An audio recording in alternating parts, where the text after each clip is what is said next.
¿sabes? O sea, ¿qué le vamos a hacer? Que lo hubieran preguntado y lo hubieran preparado mejor. Bueno, pues veremos a ver qué es lo que ocurre y también con esos reembolsos y de qué manera afronta esto la administración Donald Trump. Javier Díaz Jiménez, profesor de Economía de Escuela de Negocios IES, muchísimas gracias por acompañarnos una vez más aquí en Negocios Televisión. Que pases muy buen fin de semana, Javier. Igual, hasta cuando queráis. Chao, chao. Bueno, pues nosotros que nos vamos directamente a escuchar las palabras del presidente de Estados Unidos, quien está compareciendo en estos precisos momentos en Texas. They've been blowing the legs off our people, blowing the face off our people, the arms. They've been knocking out ships one by one. But every month there's something else. So you can't put up with it too long. We're not happy with the negotiation. They just don't want to.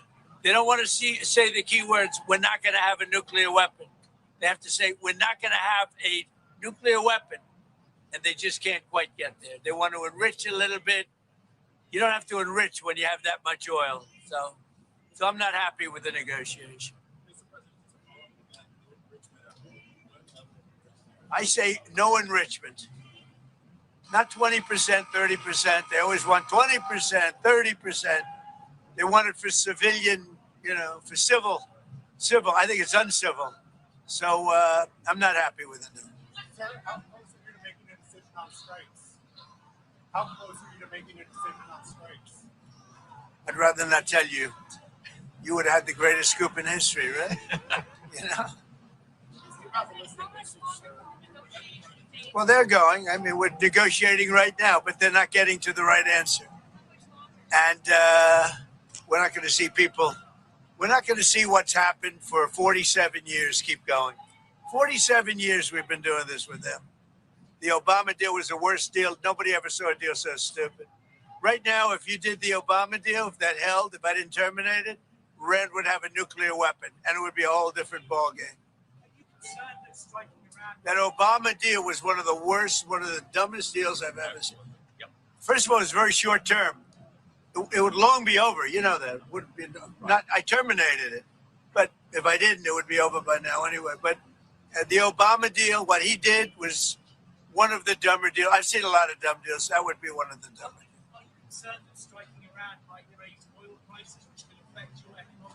I'm not concerned. No. I'm concerned about people's lives. I'm concerned about long-term health for this country. That's what I'm concerned about. Yeah, he did. I can't tell you that. I can't tell you that. I can't tell you. But I do like. Come here. Do you want to see something nice? Come here. Look at that. Right out of Venezuela. Goodbye, everybody. Thank you, everybody. Thank you, press. Thank you, press. Thank you, press. Thank you, press. Please hold hand up. You okay? I thank you. Bueno, pues el presidente de Estados Unidos, respondiendo ya en Texas a las preguntas de los periodistas, dice y vuelve a reiterar que no está contento con las negociaciones con Irán, que no esperaba que fueran de esa manera, sino que fueran de otra forma y que ahora mismo siguen negociando, pero que no están llegando a la respuesta correcta, no están llegando a la respuesta que quiere Donald Trump y que, por tanto, pues todo puede pasar. Existe riesgo, sí, dice el presidente de Estados Unidos, sí que también ha hecho referencia al acuerdo de Irán en cuanto a el Obama, al que llevó a cabo Obama. Dice que fue uno de los peores el que cerró Obama y que lo que hizo fue uno de los acuerdos más tontos que ha visto en la historia. Y que a él lo que le preocupa, al presidente de Estados Unidos, es la vida de la gente. Por eso va a luchar para poder poner fin a este conflicto lo antes posible.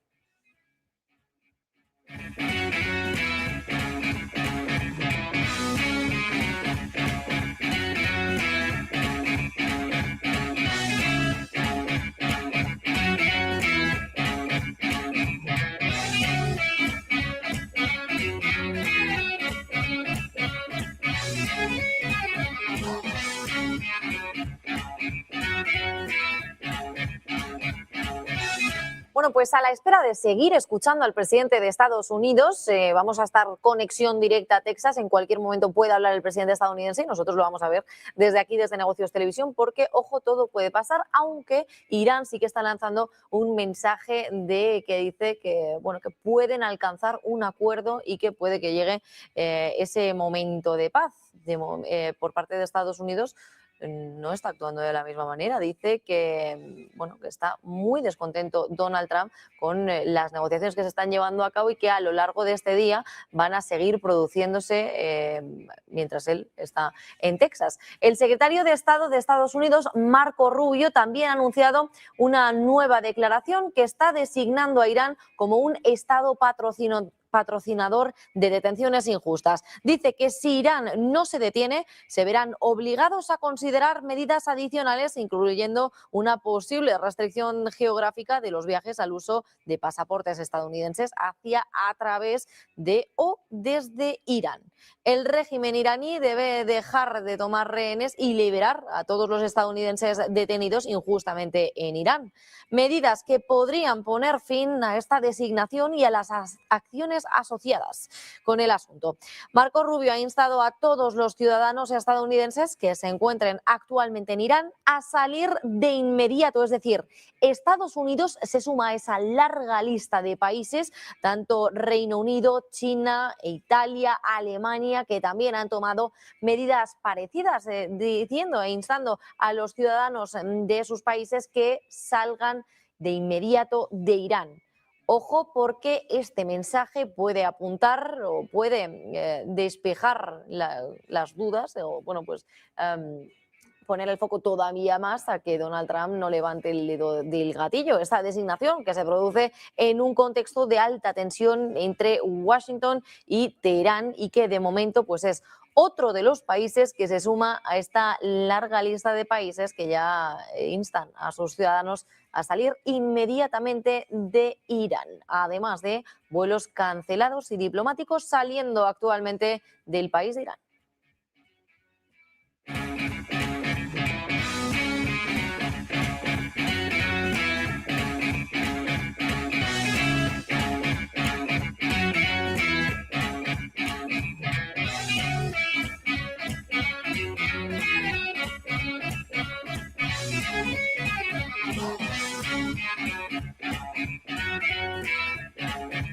Bueno, pues también veíamos la imagen en directo desde Texas, donde el presidente de Estados Unidos, bueno, pues está ya saliendo del coche. En estos momentos, pues largas colas de gente esperando a ver al presidente de Estados Unidos en Texas. Y bueno, también recordarles que el ministro de Relaciones Exteriores de Omán, las últimas palabras que han hecho públicas es que la paz entre Estados Unidos e Irán está a su alcance, según dice después de las negociaciones, la reunión con J.D. Vance, el ministro de Asuntos Exteriores de Omán, al-Busaidi, ha insistido en que, bueno, la paz y la prevención de un conflicto entre Estados Unidos e Irán está al alcance de Irán y que su compromiso espera bueno, pues un progreso mayor y decisivo en los próximos días.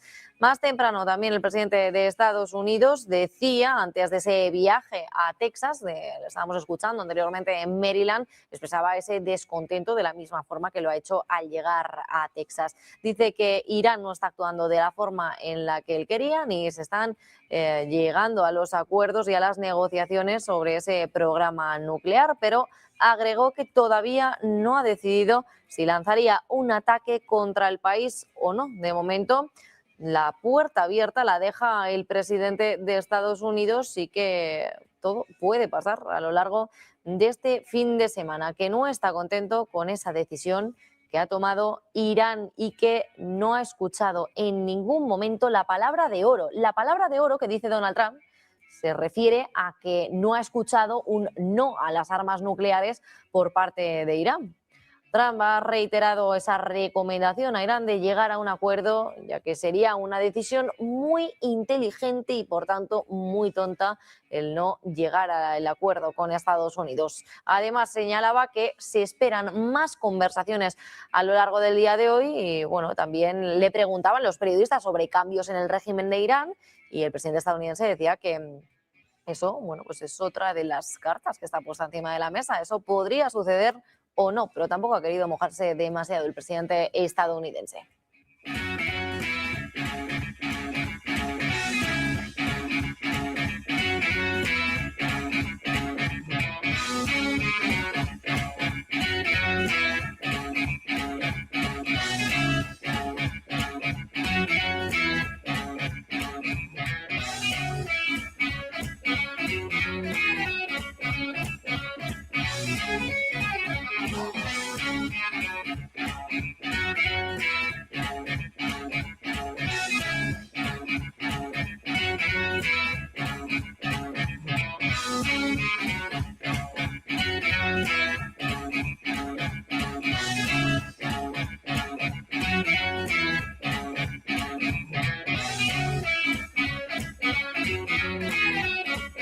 Pues Donald Trump, que está ahora mismo ya a la espera de que pueda volver a pronunciarse. De momento vemos cómo Trump se opone a conceder a Irán derechos de enriquecimiento. Ojo, se opone a dar a Irán a conceder a Irán esos derechos de enriquecimiento, justo también en los mismos momentos en los que escuchábamos ese último mensaje por parte de Marco Rubio. Acaba de designar a Irán como Estado patrocinador de detenciones injustas. El secretario de Estado de Estados Unidos, Marco Rubio, que designaba a Irán como Estado patrocinador de detenciones injustas y que dice que si Irán no se detiene, se verán obligados a considerar medidas adicionales, incluyendo una posible restricción geográfica de los viajes al uso de pasaportes estadounidenses. El régimen iraní debe dejar de tomar rehenes y liberar a todos los estadounidenses detenidos injustamente en Irán. Esas palabras de Marco Rubio, que quieren poner fin a esta designación y a las acciones asociadas a este reclutamiento de detenidos injustamente en Irán, detenidos estadounidenses. Y ojo, porque también ha lanzado un mensaje de prevención. Dice que a todos los ciudadanos estadounidenses que se encuentren actualmente en Irán deben salir de inmediato. Esta designación, que ya saben, justo se está produciendo en un contexto de máxima tensión, alta tensión entre Washington y Teherán, que ya saben, en cualquier momento puede pasar. Puede que veamos los siguientes pasos. De momento, lo que hemos visto es que, desde Omán aseguran que ellos también tienen el poder de llegar a ese acuerdo de paz que pende de un hilo y está en su mano. Fíjense el mensaje que acaba de compartir el secretario de Estado de Estados Unidos, Marco Rubio, lo están viendo en pantalla. Acaba de designar a Irán como Estado patrocinador de detenciones injustas. Ojo, porque todo esto se está produciendo en un momento en el que también Marco Rubio está intentando y lanzar ese mensaje de aviso a todos los ciudadanos estadounidenses que se encuentran actualmente en Irán, salir de manera inmediata, que salgan del país en estos momentos de máxima tensión entre Washington y Teherán, y se suman así a esa larga lista de países, entre ellos Reino Unido, Italia, Alemania, China, que ya están moviendo ficha y sacando a sus ciudadanos del territorio iraní. Dice además Marco Rubio que Irán es un Estado patrocinador de detenciones injustas y que ya lo han hecho con el régimen iraní, deteniendo a los estadounidenses de manera injusta, según dice Marco Rubio, y que Irán debería dejar de tomar esos rehenes y liberar a todos los estadounidenses que han sido detenidos de forma injusta en Irán. Medidas que podrían poner fin a la designación y a las acciones asociadas, según ha comentado Marco Rubio en este escrito que están viendo en estos momentos. Bueno, pues vamos a estar muy pendientes, no se vayan, porque en cualquier momento puede volver a hablar Donald Trump y ya saben, fíjense la imagen en directo desde Texas, en este momento de máxima tensión, un Donald Trump que vemos no está muy contento con las negociaciones que se han llevado a cabo durante la jornada de hoy, aunque continúan esas negociaciones y todo puede pasar. Una llamada del vicepresidente de Estados Unidos, J.D. Vance, y a una actualización sobre los posibles siguientes pasos en este estado crítico que vive ahora mismo Estados Unidos e Irán. Bueno, pues mientras esperamos a las próximas palabras del presidente de Estados Unidos desde Texas, vamos a seguir mirando a la revolución que llega a la cadena de montaje. Ojo, porque BMW lleva ya robots humanoides a sus fábricas de automóviles. Los famosos robots humanoides parece que llegan ya a las fábricas y que se empiezan a introducir en BMW con forma humana en sus líneas de producción en Alemania para poder ensamblar los vehículos y fabricar baterías eléctricas. Ojo, porque estamos ante un momento clave, es decir, los robots humanoides ya están llegando a las cadenas de suministro, ya están llegando a sustituir al humano y no tan lejos, en Alemania. En Alemania ya están teniendo ya están utilizando esa inteligencia artificial, esos robots con forma de humanos, además, en un intento de reducir los costes laborales y aumentar la productividad en plena presión sobre la industria automovilística europea. Está pasando en Europa. Ojo, la compañía se suma así a fabricantes como Tesla, Hyundai o Mercedes-Benz, que ya están apostando por inteligencia artificial y robótica avanzada para transformar sus plantas y hacerlas más eficientes. ¿Más eficientes cómo?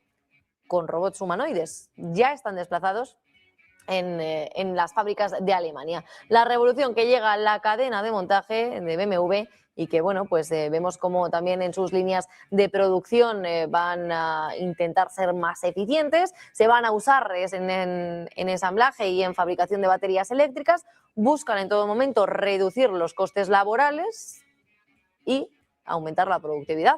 La industria del motor que acelera la automatización con inteligencia artificial y que, ojo, ya se está empezando a llevar a cabo esa implementación de la IA y de sustitución del humano. El mercado de robots humanoides que podría alcanzar 5 billones en 2050.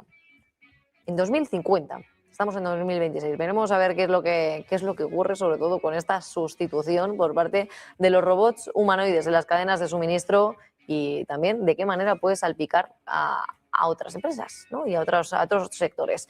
Pues enseguida vamos ya con Donald Trump, que le tenemos hablando en Texas, ya saben, en un contexto de máxima tensión, máxima alerta. Vemos ahí la imagen del presidente estadounidense, bien recibido por los ciudadanos de Texas y que, de momento las últimas palabras que hemos conocido es que no está contento con Irán. Además, hacía referencia al acuerdo que cerró Obama en su momento y dice que ese acuerdo fue uno de los peores, que no van a haber un acuerdo así con la administración Donald Trump. Lo que hizo Obama dice que es uno de los acuerdos más tontos que ha visto en la historia. Y además ha asegurado que lo más importante para él, lo que más le importa en estos momentos es la vida de la gente. Ahora mismo, Donald Trump, que aunque esté en esta imagen, en este atril, en este momento bailando en Texas, vemos cómo continúan las negociaciones ahora mismo, pero no está llegando a la respuesta correcta, la respuesta que Estados Unidos quiere escuchar de Irán. De hecho, hemos escuchado al presidente estadounidense Donald Trump en numerosas ocasiones, hoy también en Maryland, que dice que Irán no ha pronunciado esa palabra de oro, decía el presidente estadounidense. Bueno, vamos a seguir escuchando a Donald Trump. En estos momentos ya comienza a hablar. Well, thank you very much, everybody. And I'm thrilled to be back in the great state of Texas, which we won over and over again.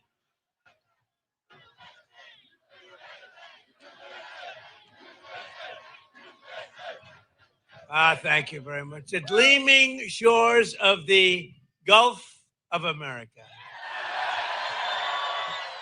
See, that's one of the things we do, if we did so much, that's like one of the, I don't want to call it a throw-in because it's very important, but it's like a little throw-in. I said, we ought to just sort of change the name. We have 92% of the frontage. But they were there first. They've been here 100 years longer. Gulf of Mexico, 100 years longer. Now it's the Gulf of America because we have 92%. I wouldn't say Mexico was thrilled, but they were fine. And I'm delighted to be here at this national treasure, one of the largest energy export hubs anywhere in the world, The port of Corpus Christi. We had a lot to do with it. That bridge, we had so much. What a nice bridge. Ooh, I like that color. What a nice bridge. And we dredged nice and deeply. I guess they said 54 feet or something. It's about as deep as you can go. I think we could go a few feet deeper, and then you could, you want to go a little bit deeper? What the hell? What the hell? It's only money. With the men and women here today, we're unleashing America's potential, strengthening our security, increasing our prosperity. We have the most successful country anywhere in the world. A year and a half ago, we had a dead country. Our country was dead. You know it better than anybody. And cementing America's status as the #1 energy superpower by far anywhere on earth. And I want to thank Venezuela because our relationship is a very good one. A very, very good one.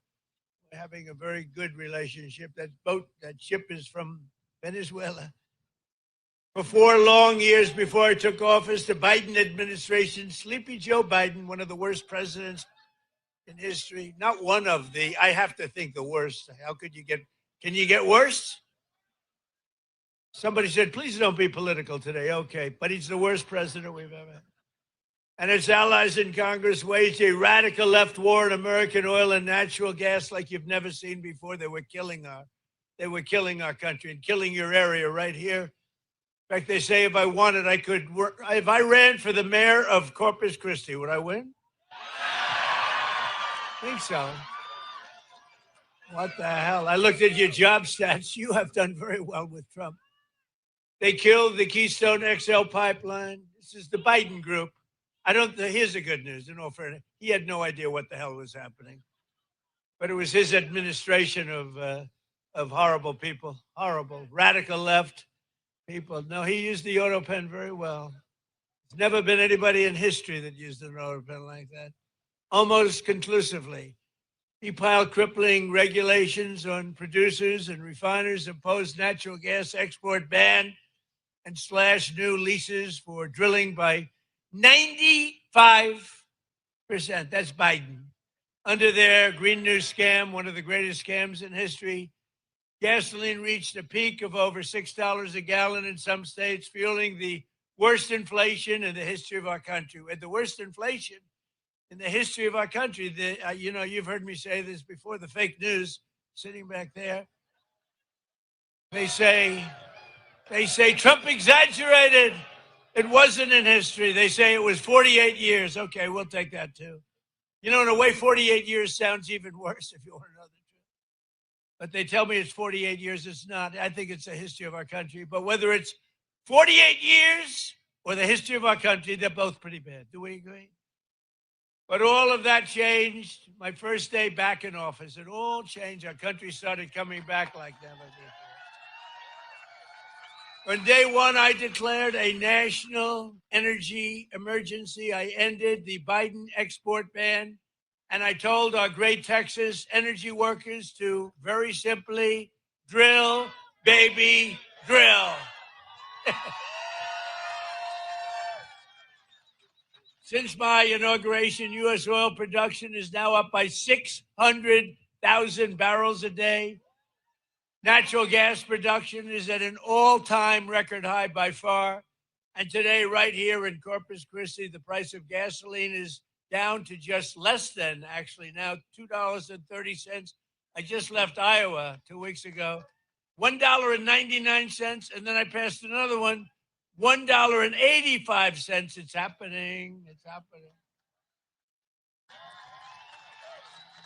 So we're witnessing a historic American energy boom like we've never seen, and this port is right at the center of the action. So who lives here or this area? Who lives?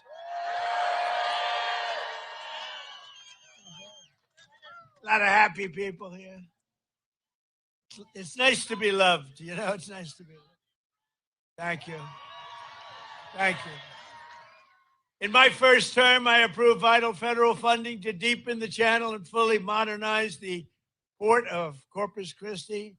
Since that crucial investment, companies have flocked here, creating tens of thousands of jobs and generating billions and billions of dollars in revenue for your community. Joe Biden came in and tried to cut off the port funding, immediately tried to cut it off. What we did, we had a tremendously successful first term, and he came in and tried to take away what we had. But today, the dock workers, we stopped them. And today, the dock workers, energy workers, and great people of Texas, once again, really have a president that loves our country, a president that fights for our country, and a president who's got your back. Nationwide exports of liquefied natural gas are up 37%. Think of that. And the past year, the highest level in American history, and going up a lot. Crude oil exports are up by hundreds of thousands of barrels a day. Venezuela, think of it, 80 million so far. We just started.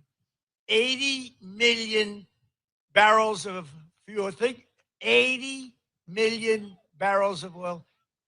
Think of what that means. Think of a stadium with 80,000 people. Now say 80 million. That's what we've taken, and it's great for Venezuela, and it's great for us. It's great for us, great for Venezuela. And a lot of it, like that, a lot of it comes right here. And with our new friend and partner, Venezuela, we're going to do a lot of other things. We're going to be doing a lot. We're having a great relationship with their government. Has anybody ever witnessed anything so beautiful, so decisive, and so popular with the people of Venezuela? It was very popular. In fact, 360,000 barrels of Venezuelan crude are right now sitting in the tanker on my left.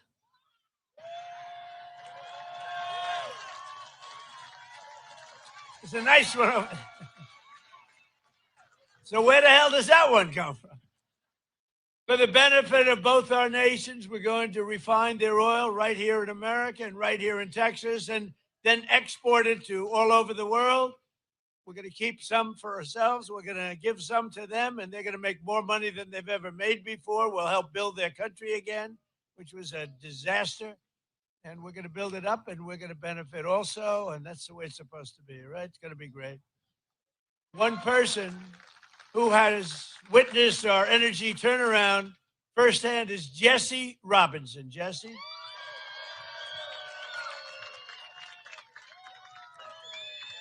Come on up here, Jesse. He began his career at this port working on the front lines of railroad operations and has risen to become one of the port's key leaders. I can see that, by the way. You all know him, helping to drive the American energy surge.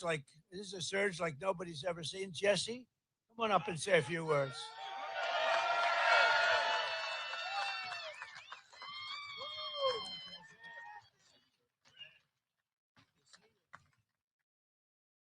Wow. Good afternoon, everyone. You know I've been on this cargo dock probably 1,000 times.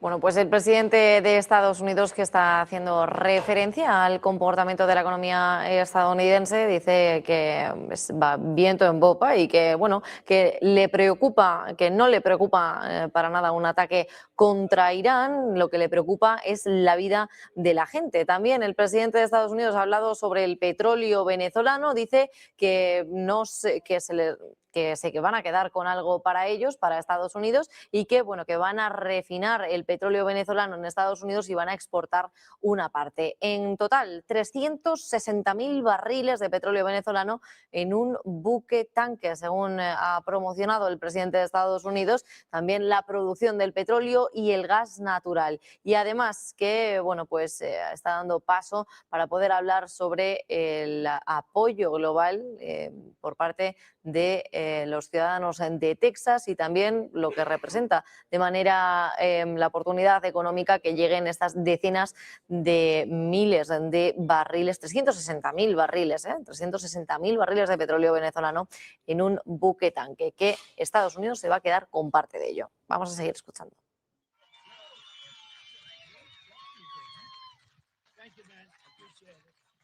Thank you, Jesse.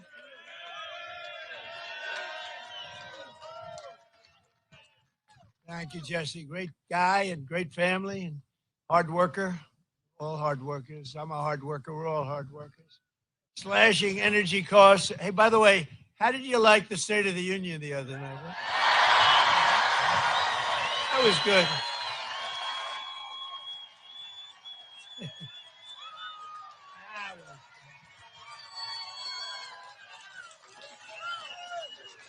Thank you.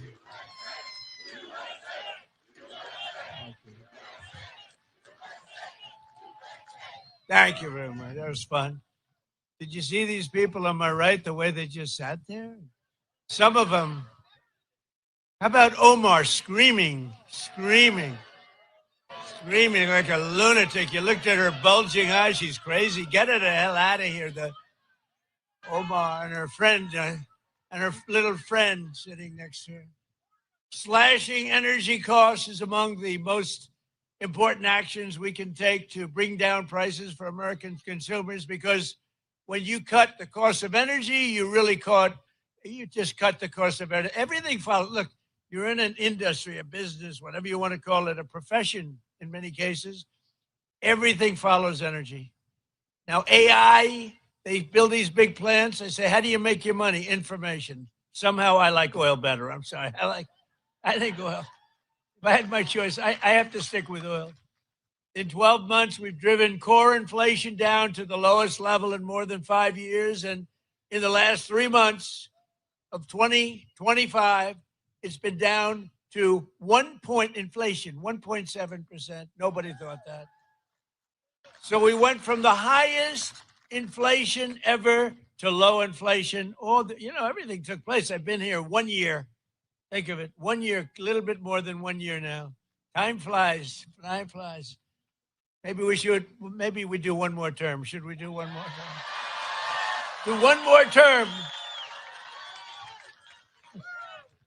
One more. Well, we're entitled to it because they cheated like hell in the second one. So we would actually be entitled to it. But think of it, the price of eggs is down 60%, the cost of chicken, butter, fruit, hotels, automobiles, rent is lower today than it has been in years. And even beef is right now on the way down. It's coming down fast. Prices of almost everything is down. And we inherited a mess 1 year ago, a mess. And they came up with the word affordability. And I said, what are they talking about? They're the ones that caused it. They're cons, they're liars, not good. Other than that, we want to have unity. Let's have unity. To have unity, you need sane people on the other side. And when you watch them not stand up for a mother that just lost her daughter, or not stand up for a great, brave helicopter pilot that did so well and so amazing in Venezuela, or not stand up when I ask the question, stand up if you love our country, think of it, and you love great American patriots, but don't stand up if you don't, or if you love illegal alien criminals. And not one of them stood up. They got killed in that. At the end of the night, they were all standing up for anything because the word was, they are getting killed. Did you see they were passing notes all over the place? Stand up for anything, stand up. They were instructed, they have terrible policy, terrible everything, but they do stay together, as bad as it is. But they were instructed, under no circumstances are you to applaud or stand up. So I say, stand up for a mother who lost her beautiful daughter. And they don't applaud, they sit there and eventually we just looked at them and said, you people are crazy. And they're crazy. And we got to win the midterms. We brought this country back. We don't want to lose the midterm. We got to win the midterms. We got to get out. You got to get out, or we got to vote, and we'll keep it all going. Better even than it is now, as good as it is. Tuesday night, in my State of the Union address, I laid out the historic actions my administration is taking to put more money in the pockets of workers and families like those here today, the greatest people on earth. You built the country. And to ensure that we always keep America first. They don't keep America first. They keep America last. With the help of our Republican majorities in Congress, we passed the largest tax cuts in American history. That includes no tax on tips, no tax on overtime, and no tax on Social Security for our great seniors. And the average Texas family will save over $4,000 on their taxes this year alone, and much more next year. We gave you the best tax cuts anyone's seen. We also got you an interest deduction if you buy a car. You can, if you borrow some money to buy a car, you have a loan, you're allowed to deduct the interest for income tax purposes. Never happened before. But only if it's an American-made car. We put that in. We have cut a record number of job-killing regulations, slashing 129 old regulations for every one new regulation that we approve. So if we put a regulation on, we slash 129 old regulations, which is far and above what anybody's been able to do. We terminated the insane electric vehicle mandate where you had to have a car, like all-electric car, within a couple of years. Yet it was not going to work. I mean, you don't mind driving 200 miles to get a charger, right? You ever see the signs? Charge, you're running out, you're running low, and they say, charging booth 112 miles to the right. These people are crazy, I'm telling you. But the mandate is over and the other radical attacks, and now you can go out and you can buy a gasoline-powered car, a hybrid, an electric car. You can buy whatever the hell you want.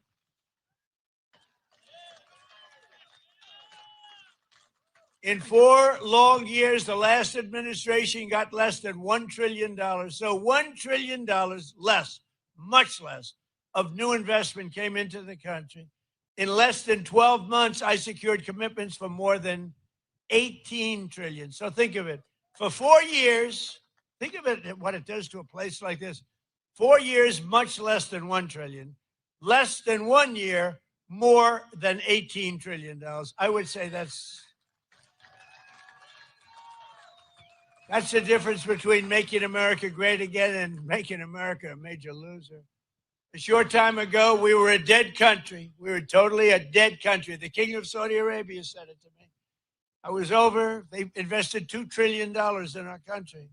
I was over there with other great countries, but the King of Saudi Arabia said to me, President, 2 years ago, you were a dead country. Now you have the hottest country anywhere in the world. Can you imagine? The stock market has hit 53 all-time record highs since the election. Think of that in 1 year. Adding trillions of dollars in value, Americans' pensions and 401ks and retirement accounts, they're all through the roof. Who has a 401k? Wow. Is anybody unhappy with the job I'm doing? Your 401ks have doubled, right? Are they doubled? I have a policeman, I tell the story, same guy, I meet him, but this wonderful, tough policeman from New York, he's taking good care of us, and he said, sir. Bueno, en esta segunda parte, el presidente de Estados Unidos, Donald Trump, está haciendo referencia a lo bien que va la economía de Estados Unidos, lo mucho que están mejorando en este segundo mandato y además ha lanzado un mensaje a los ciudadanos estadounidenses para que le voten en las elecciones de medio término que, según asegura, van a ganar. Ojo, porque ya va quedando menos para esas midterm, esas elecciones de medio término a las que se tendrá que enfrentar el presidente de Estados Unidos una vez, bueno, pues continúen las tensiones o no entre Estados Unidos e Irán. De momento ya estamos viendo que Donald Trump no está muy contento con las negociaciones que se han llevado a cabo durante el día de hoy y también dice que, bueno, que están llegando a números récord de empleo, que han recortado 129 regulaciones antiguas que no servían para nada, según Donald Trump, y que, bueno, pues que quieren reducir también más todavía el número de desempleo y llegar a ese objetivo de inflación del 2%. Y también está hablando sobre el mandato de los coches eléctricos. Ya saben, ahora pues especial esta comparecencia, sobre todo para poner el foco en energía. Ahora está hablando sobre ese mandato de los coches eléctricos. Dice que lo han eliminado para que puedan entrar y que pueda hacer la gente lo que quiera, comprarse un coche eléctrico, híbrido o incluso de gasolina y que no tenga ningún tipo de problema. Dice que el precio del petróleo también pretende que siga bajando, al igual que el resto de precios, como por ejemplo precios en el medicamento, precios en la cesta de la compra, que van bajando en este segundo mandato de Donald Trump. Ahora mismo está haciendo referencia al mercado bursátil, a esos dos hitos históricos que ha experimentado el mercado en Estados Unidos. Por un lado, el Standard & Poor's 500, llegando a esos 7.000 puntos, y por otro lado, el Dow Jones de Industriales, que ha llegado ya a esos 50.000 puntos, aunque ahora ambos se han cerrado en esta sesión de manera negativa, han descendido y bueno, pues no han conseguido llegar a esos dos hitos históricos de los que está hablando ahora mismo Donald Trump. Vamos a seguir escuchándole porque está hablando de la One Big Beautiful Bill, la ley hermosa de Donald Trump. Activate all of their children's accounts. We have a new thing, and it was Michael and Susan Dell Computer. Go out and buy a Dell computer. They're great. Because he put up $6,250,000,000 in the Trump accounts, and it's for children. It's tax-free investment accounts for every American child, every single American child born rich. So millions and millions will be pre-funded courtesy of the U.S. Treasury and private individuals like Michael and Susan Dell who have donated think of it, $6 billion. He put up $6,250,000,000, and now he wants to put up more to fund what's called the Trump accounts for 25 million American children, and that number is growing rapidly all the time. So these children, they reach 18 or 19 or 20, they could have over 100,000. They could have much more than that. Think of it. They'll be like rich. They started with nothing and a small amount of seed money. And by the time they're 18 years old, they could have well over $100,000. And to make this investment in our children's future, go to trumpaccounts.gov. It is amazing. It's going through the roof. One American who is benefiting tremendously from our tax cuts is Kevin Rhodes from Andrews, Texas. Kevin is a Marine Corps veteran who has spent 20 years in the oil and gas industry. Great guy, just met him. He works as a wells tech in Permian Basin, where he averages 15 hours a week in overtime. Now, there's no tax on overtime anymore, Kevin.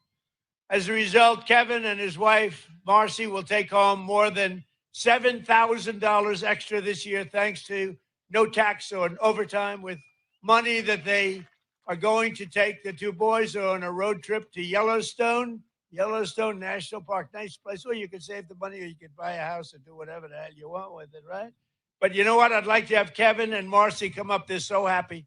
No tax, in this case, overtime. But think of it. No tax on tips, no tax on overtime, no tax on Social Security for the seniors. So who the hell else could have gotten that? Come on up, Kevin.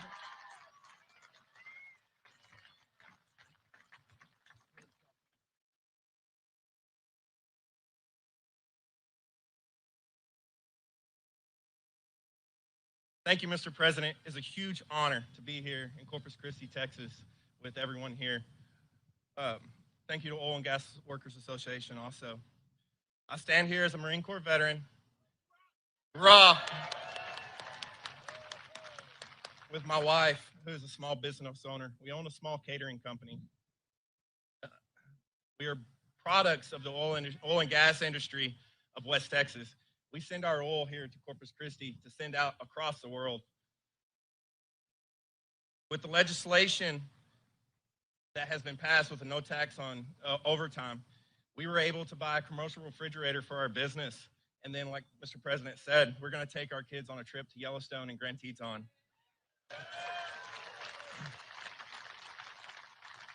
We are just Americans, two parents trying to give the best life to their children. Opportunities for both of our sons, one who is in automation, fixing to go into the oil and gas industry. We have big dreams and are excited for the future of this nation and our family.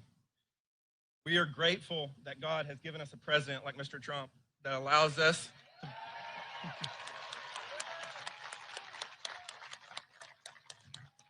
we are grateful that he has put America first. So God bless you, Mr. President, and God bless this nation.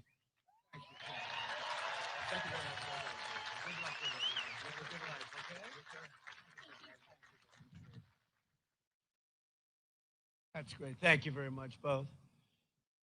So we're also grateful to be joined by a man who's, they say, the most talented man in the oil industry, Doug Burgum, who, as you know, is a great gentleman. He was former governor of North Dakota. I wanted to put him at energy. He said, sir, I'm really good at energy, but there's one man that's better, and his name is Chris Wright. So I made Chris Wright the Secretary of Energy, and he has really proven to be fantastic wherever you are, Chris. Where is Chris? Thank you. And he's got a beautiful hat. Beautiful. I love the hat. Gulf of America. I love that hat. We have one of the great governors of our country. He is an unbelievable guy, a tremendous friend of mine, and he is something very special. He's tough as hell, I want to tell you. If you think he's a nice guy, you're wrong. He's tough, he's mean, but it's all for you. So I want to just say, Greg Abbott, we love you, Greg Abbott. Good. Lieutenant Governor Dan Patrick. Thank you. He's been the chairman of my campaign all three times. All three times we set records. We set records like nobody.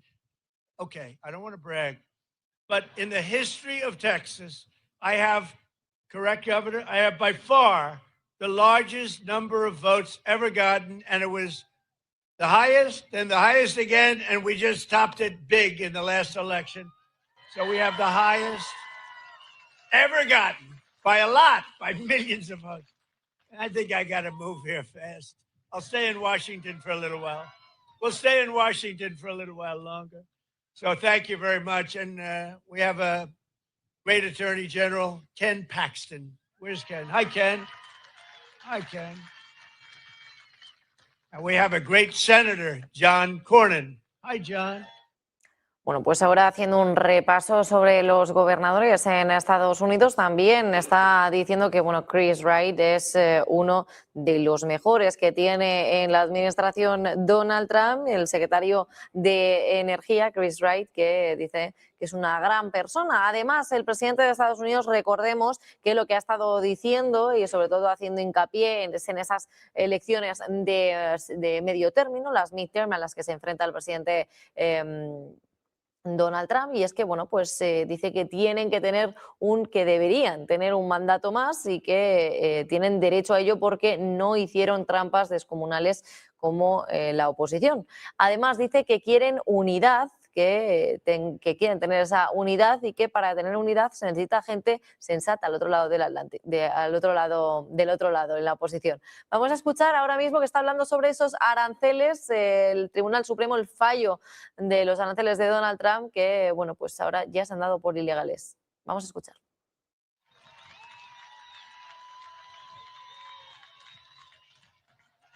That's right. If we ever had a problem, I just picked Ted. That'd solve that problem. No, he's a great guy. He's a very talented guy, too. Smart. Representatives John Carter, Randy Weber, Jason Smith, Brian Babin. These are all incredible warriors, by the way. Jody Arrington, Lance Gooden, Chip Roy running for office. Chip, where's Chip? You're doing a good job, Chip. Michael Cloud. That's right. He's oh, look at that. Whoa. Okay, this is his district, and people like you. You know, I've had some bad things where I introduce people from a district, and then they like you, Michael. That's good. And you know what? Honestly, they should, because he's a phenomenal congressman, a phenomenal friend, and a phenomenal congressman. Thank you for the great job, and you got that dredging. Is it 54 or 56 feet? Yeah. In other words, 54. He said, go with 54. You got that done. We got it done together, right? Made a big difference. Thank you very much. You have a great congressman. Congressman Tony Gonzalez is here. Tony, congratulations. Jake Elzy, Monica De La Cruz. Thank you. Keith Self, good guy. Oh, these are great people. Thank you, Keith. Brandon Gill, a young one. I endorsed him. I said, a very dear friend of mine happens to have a slight relationship, right? I endorsed him. I said, what does he know about politics? That was like 4 years ago. He knows a lot. You've been fantastic. Thank you very much. Thank you, Brandon. And another friend of mine who's doing very well, Wesley Hunt. Where's Wesley? Wesley Hunt, doing a good job. Thank you, Wesley. Well, you do have an interesting election. You have a couple of them going on. Texas is so good. You know, I never really appreciated Texas because I won by so much it wasn't fun. But I'd rather have it that way, so let's keep it that way. Let's keep it that way. Director of Federal Housing Finance Agency, a genius financially, Bill Pulte. Hi, Bill. President and founder of the Oil and Gas Workers Association, very popular guy, Matt Code. And we have an actor who's one of the best actors in America. He played a gentleman that preceded me by a few years named Ronald Reagan. And Dennis Quaid has gotten accolades all over the place. And he really is good. Dennis Quaid, where are you, Dennis? Dennis Quaid. Hey, Dennis, come here, Dennis, come here. You know, they like celebrities and actors more than politicians in America. Say a couple of words. Thank you, sir. Hello, Corpus Christi. Hello, Texas. My home state. I love Corpus Christi. And I love Donald Trump.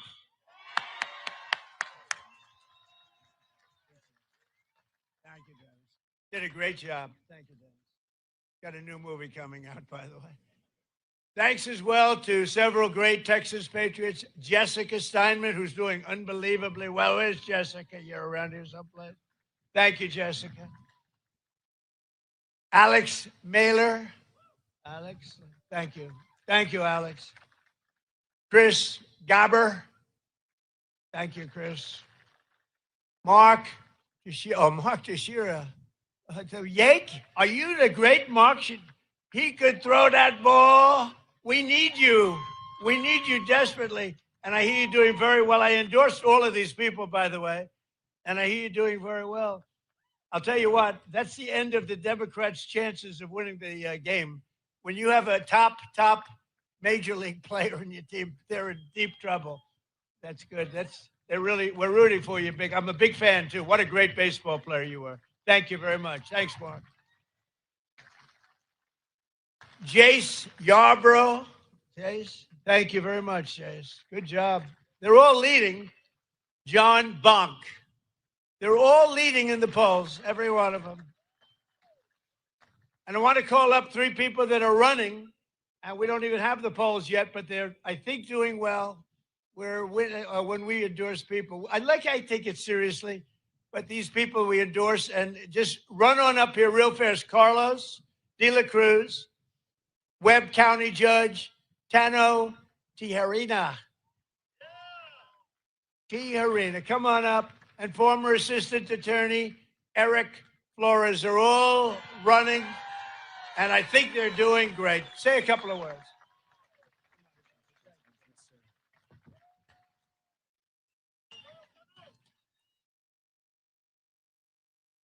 I have to first thank our Lord and Savior, Jesus Christ, for opening every single door for my family. Bueno, pues el presidente de Estados Unidos endurece su postura más todavía entre Estados Unidos e Irán en medio de estas conversaciones, estas negociaciones, y exige la prohibición total del enriquecimiento de uranio iraní. Según acaba de confirmar el presidente de Estados Unidos, ha reiterado en varias ocasiones que no va a permitir a Irán ningún nivel de enriquecimiento de uranio, ni siquiera del 20% ni del 30%. Nada de enriquecimiento para Irán, subrayaba el presidente ante la prensa durante esa visita a una obra de construcción en Corpus Christi, en Texas, en estos precisos momentos. Trump ha argumentado que Teherán no necesita desarrollar ese proceso debido a sus amplias reservas de petróleo. El mandatario también ha restado importancia a una posible subida de los precios del crudo si Washington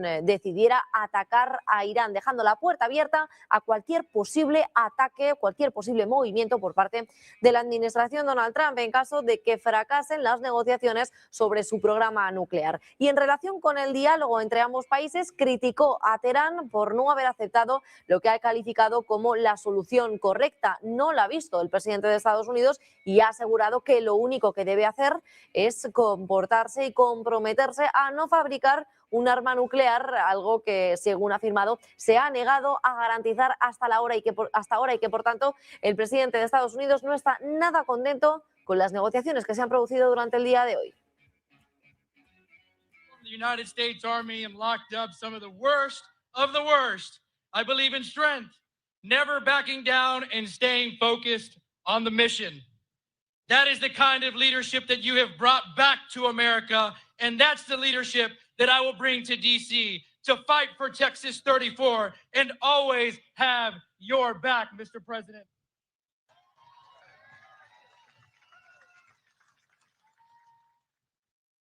South Texas stands ready to do our part to secure our borders, grow our economy, and keep America strong.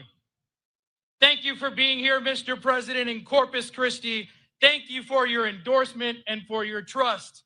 And above all, thank you for your unwavering, unapologetic devotion to our great nation. God bless you, Mr. President.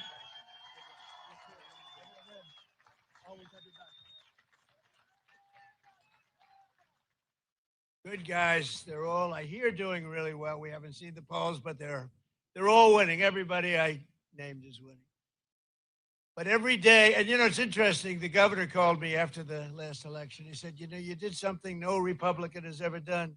You won every border town and little border city, but every border town, all the way up and down, all the way from one side to the other. He said, first time it's ever happened since, he used the word reconstruction, right? And I said, by reconstruction, are you saying the Civil War? Is that what you're saying? That was a fancy way of saying the Civil War. He said, that's the first time it's happened. We won every single and largely Hispanic vote. We love the Hispanic voters. We love them. And what a lot of people didn't understand, that the Hispanic voter wants safety and understands safety better than anybody else. So when I said we want safety, we want law and order, they got it better than anybody else, and they voted for Trump. So I just want to thank you very much. Thank you. Thank you, man.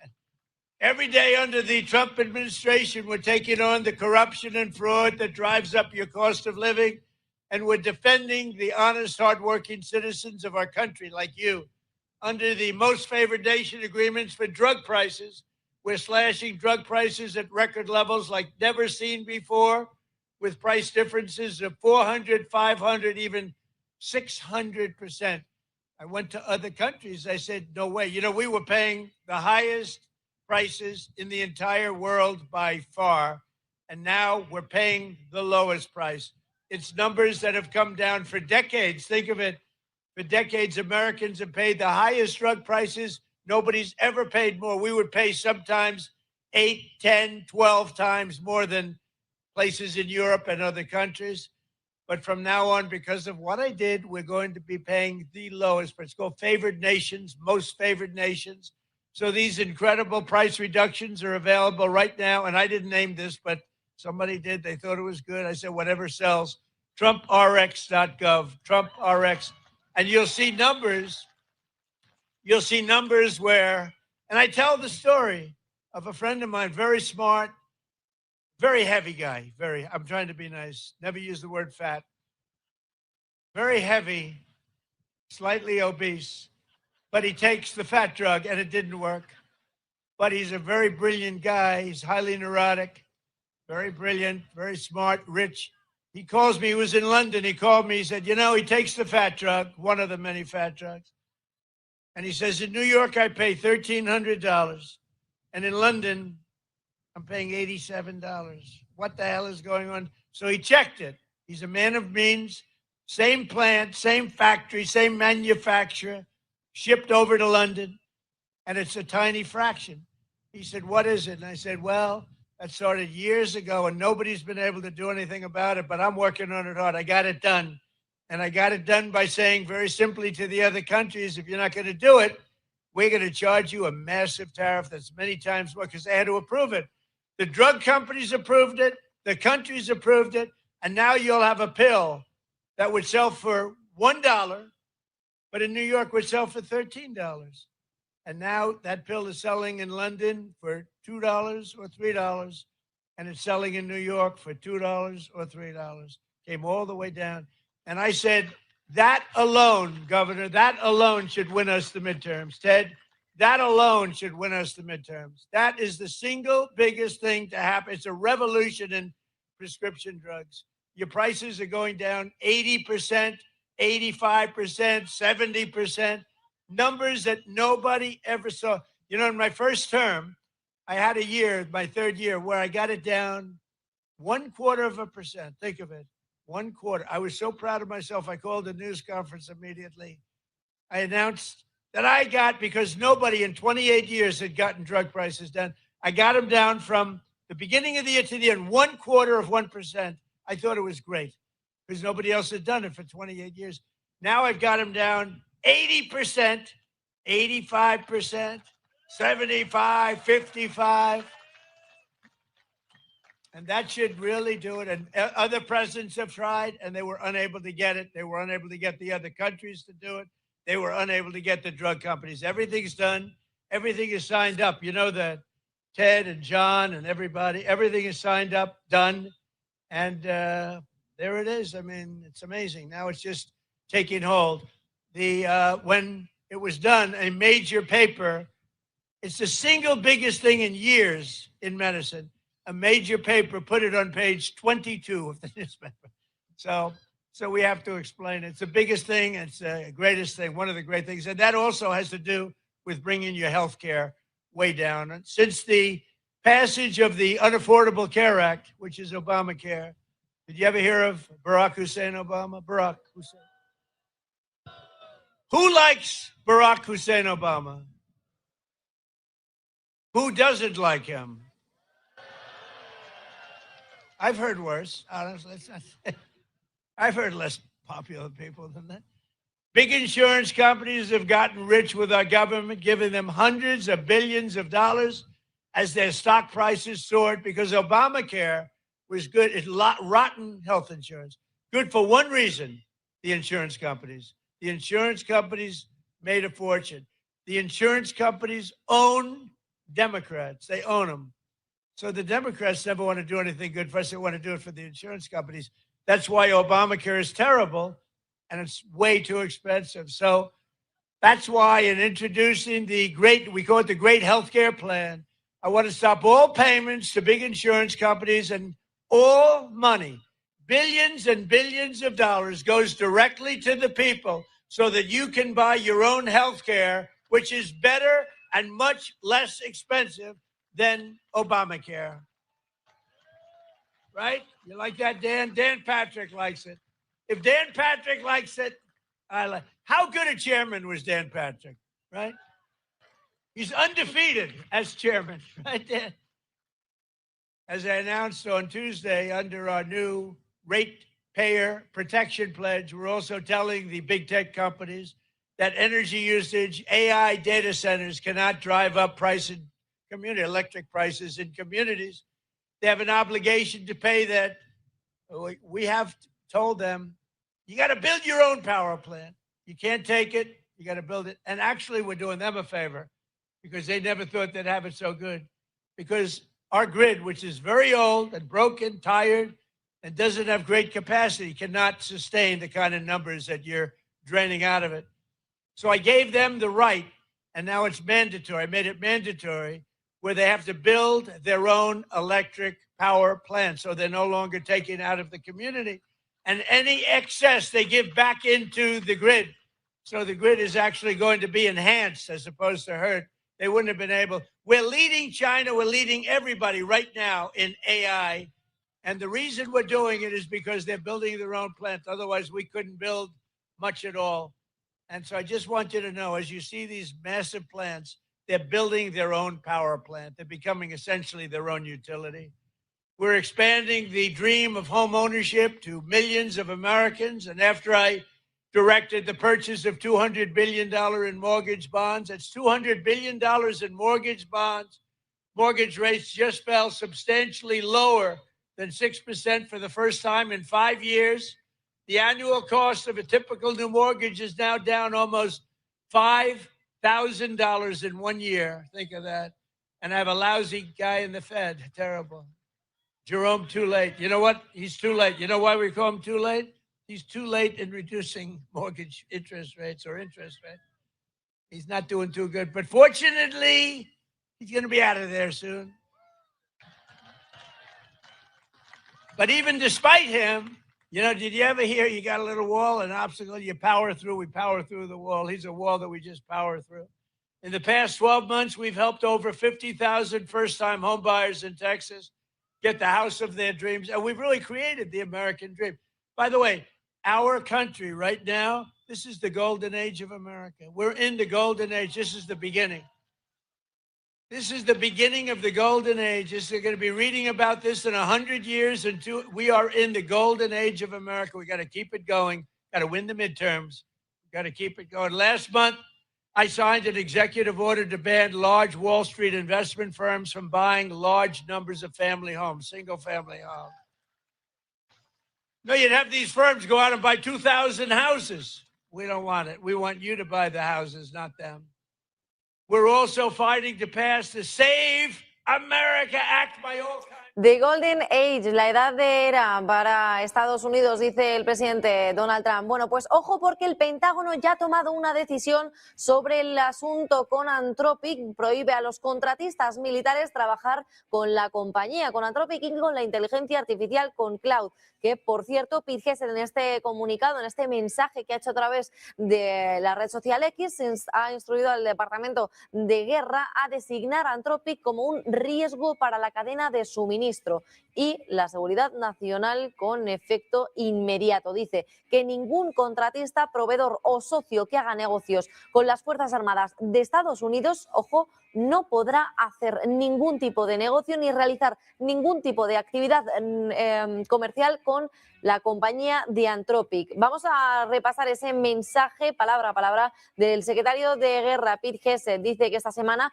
Anthropic impartía una clase magistral sobre arrogancia y traición, además de un ejemplo clásico de cómo no hacer negocios con el gobierno de Estados Unidos ni con el Pentágono, algo que no le ha gustado demasiado ni a la administración Donald Trump ni a Pete Hegseth. Dice que esa postura nunca ha flaqueado y nunca flaqueará. El Departamento de Guerra debe tener acceso total y por eso pedían tener todo el poder de la compañía de Anthropic, la inteligencia, todo el control de la inteligencia artificial de Anthropic, y que, bueno, pues la compañía de Darío Amodei no ha querido cruzar esas líneas. También dice que según se han llevado a cabo esas conversaciones durante el día de hoy, recuerden, hoy era el plazo máximo, se daba de tope hoy, viernes 27 de febrero, y bueno, pues ha optado por la duplicidad, amparados en la retórica santurrona del altruismo efectivo. Han intentado someter a las Fuerzas Armadas estadounidenses mediante la presión, algo que no va a tolerar Pete Hegseth ni menos Donald Trump. Un acto cobarde de presunción corporativa que prioriza la ideología de Silicon Valley sobre la vida estadounidense. Las condiciones del servicio de altruismo defectuoso de Anthropic, dice que nunca prevalecerán sobre la seguridad, la preparación ni la vida de las tropas estadounidenses en el campo de batalla.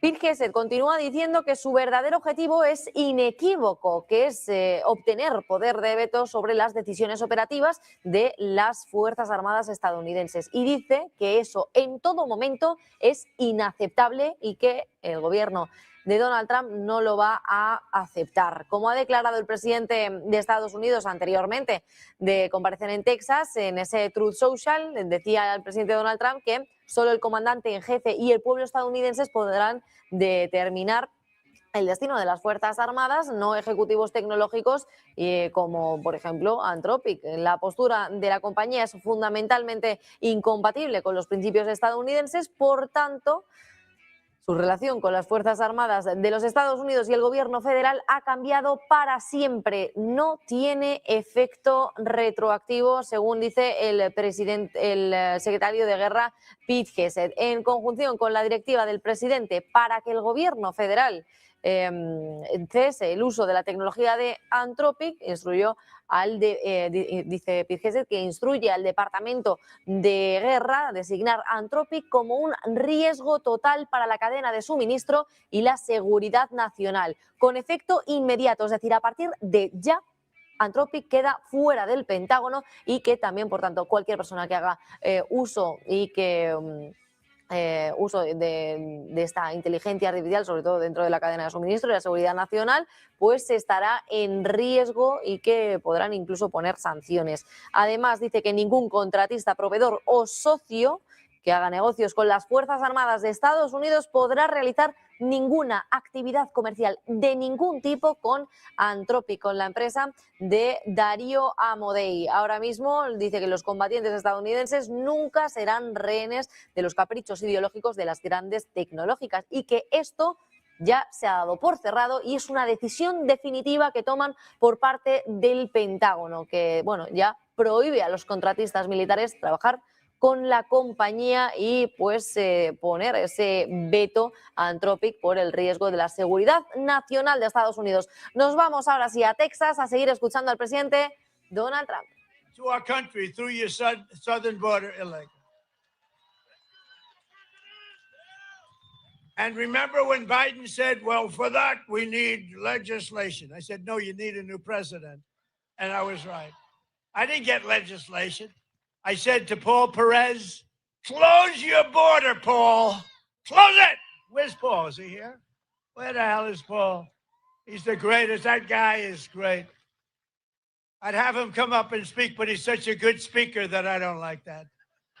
I only want to follow terrible, terrible speakers. That way they say, Trump is a brilliant speaker. We got big ratings the other night, by the way. Big, like record ratings. Everything was clicking. You want to come up, Paul? Come on up, Paul. Show off to your family. It's got a beautiful family. What a beautiful family. Now watch, I'll put pressure on him. Don't blow it, Paul. This is your one opportunity. This is a big crowd, Paul. Don't get nervous. Now, Paul is just incredible. And he rates Trump the single greatest president in history. That's why I have him. He says he's the GOAT. The GOAT. No, we've had a couple. We haven't had too many, actually. Come on up, Paul.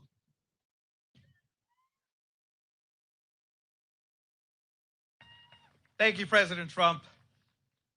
Thank you for the ride home on Air Force One. Really appreciated that.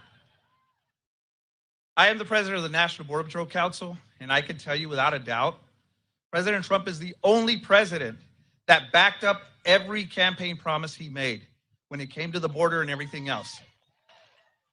We have record drops in immigration, in border crossings, in drug seizures, because President Trump, within 1 hour of being inaugurated, allowed us to do more than what Biden allowed us to do in the entire 4-year term. President Trump is the best president in the history of this country. Prove me wrong.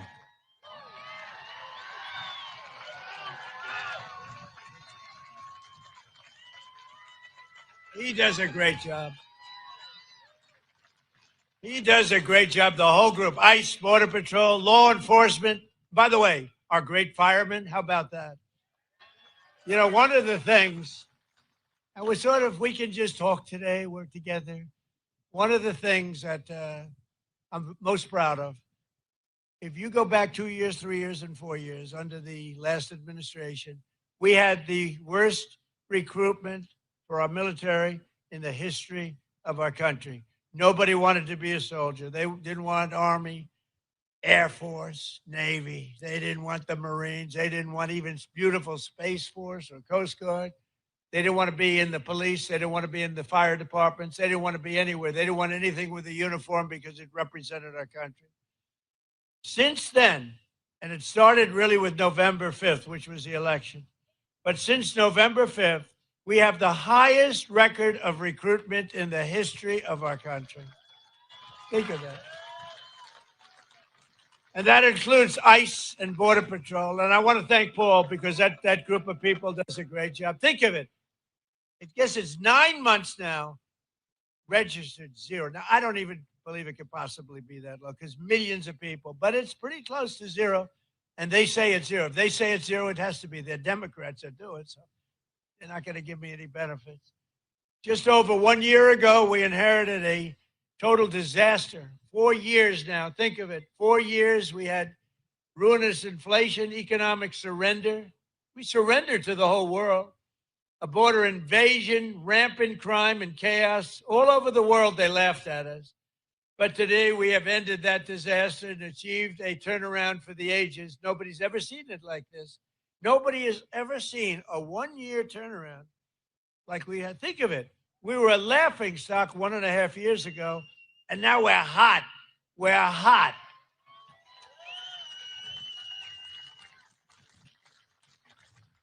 I was going to say like that person in the audience, but I won't say that because that could be career ending.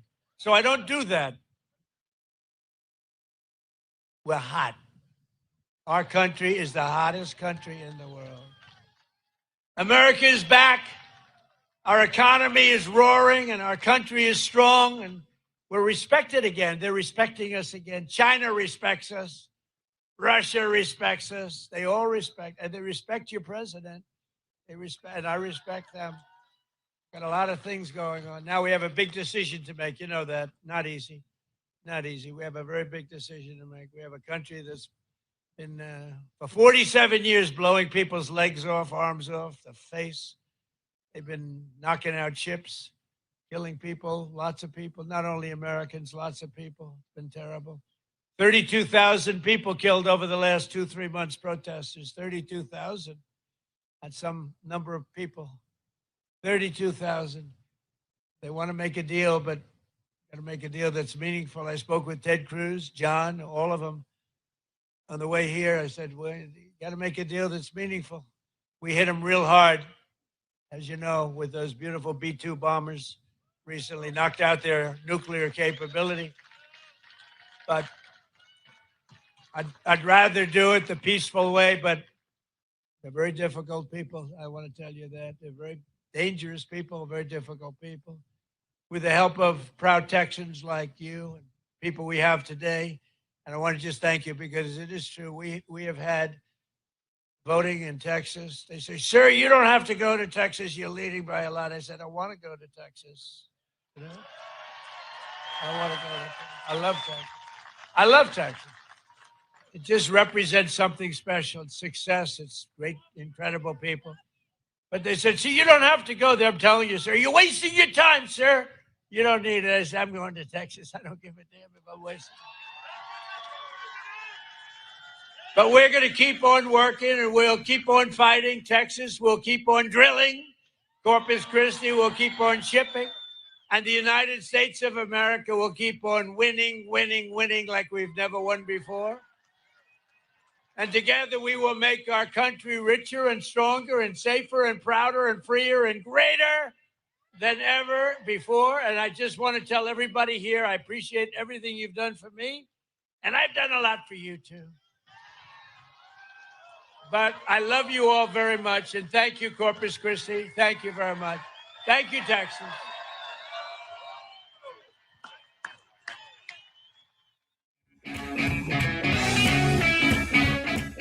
Bueno, pues así termina el presidente de Estados Unidos, Donald Trump, en Texas, donde bueno, ya está bailando su famosa canción con la que se le relaciona. Y ojo, porque antes de despedirse ha hecho las últimas palabras dedicadas a esta tensión que continúa aumentando entre Estados Unidos e Irán. Ya saben, hoy se ha estado llevando a cabo esas negociaciones y que, por cierto, dice Donald Trump que tienen que tomar una decisión muy importante y que no es nada fácil, que van a seguir con esas conversaciones a lo largo del día de hoy, que quiere que sea por las buenas, quieren llegar a ese acuerdo que de momento Donald Trump no está contento con la forma de negociar que ha tenido Irán hasta la fecha y que, ojo, porque aunque él quiere que sea por la vía pacífica y que sea por las buenas, dice que son personas muy peligrosas.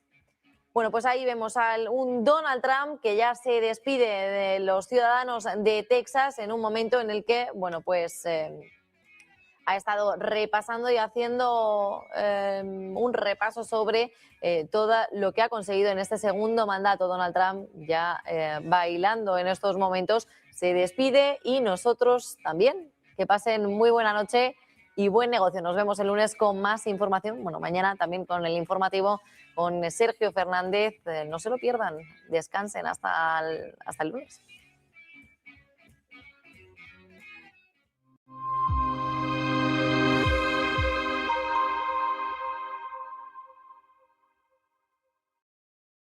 Está con nosotros Lorenzo Ramírez. Lorenzo, ¿qué tal? Muy buenos días. Buenos días, José Antonio, ¿qué tal? ¿Cómo estás? Bueno, esa es la gran clave, que la inteligencia artificial hoy en día no es rentable. La actuación de China en este episodio de la guerra comercial. Muchísimas gracias, Lorenzo, como siempre, por toda esa fotografía hoy abundante, porque está en la actualidad que no para. Buen día, buen negocio. A ti también, buen Hasta día luego. y nada, a disfrutar y a trabajar. Abrazo.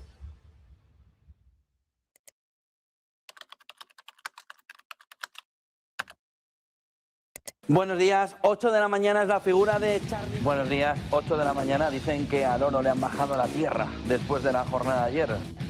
Seguimos en Negocios Televisión. Mañana continuamos en Negocios Televisión. Sean bienvenidos de nuevo a Negocios Televisión. Negocios Televisión. Sobre todo intentando ver lo que Europa está poniendo encima de la mesa en esos ejercicios militares.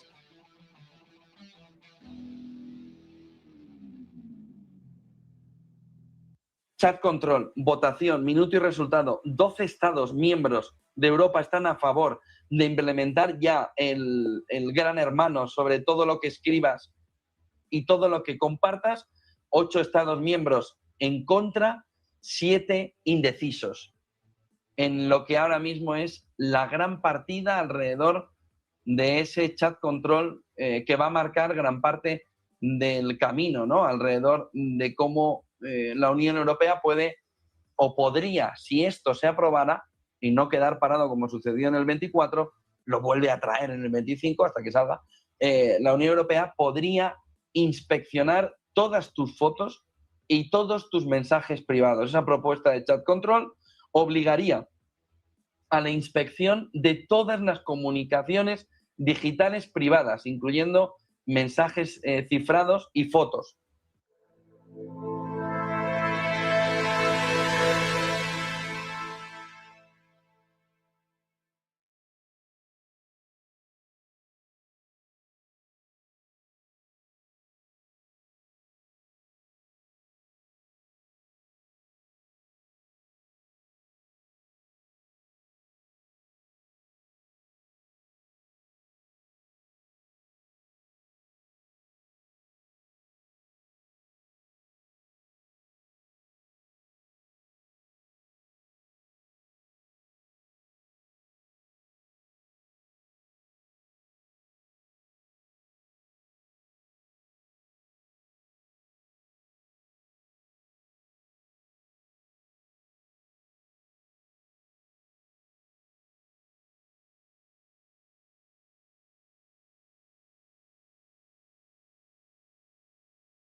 con nosotros Lorenzo Ramírez. Lorenzo, ¿qué tal? Muy buenos días. Buenos días, José Antonio, ¿qué tal? ¿Cómo estás? Bueno, esa es la gran clave, que la inteligencia artificial hoy en día no es rentable. La actuación de China en este episodio de la guerra comercial. Muchísimas gracias, Lorenzo, como siempre, por toda esa fotografía hoy abundante, porque está en la actualidad que no para. Buen día, buen negocio. A ti también, buen día y nada, a disfrutar y a trabajar. Abrazo. La propia sociedad israelí es bastante más heterogénea de lo que nosotros pensamos. Nosotros yo creo que a veces tendemos a pensar que un israelí es un judío y no, realmente empiezas a escarbar y ves que es mucho más heterogéneo de lo que nosotros podemos pensar.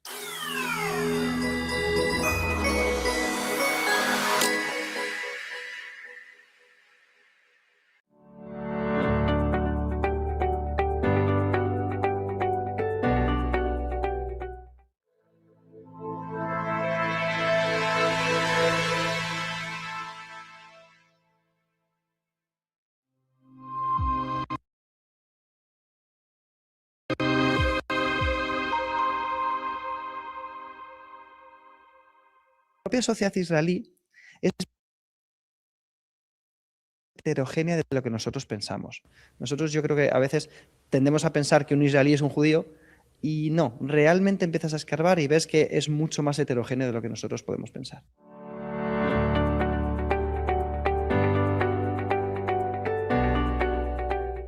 Dice el español, Merz afirma que no puede sostener el estado de bienestar y pasará la tijera al sistema de pensiones. Acaban de abrir la caja de Pandora. El lío es espectacular. Ahora, ¿es diferente al nuestro en España? No, para nada. El lío significa que en 10 años esto está aquí arriba. Si tenemos esto aquí arriba, en 10 años, ese movimiento de jubilación va haciendo prácticamente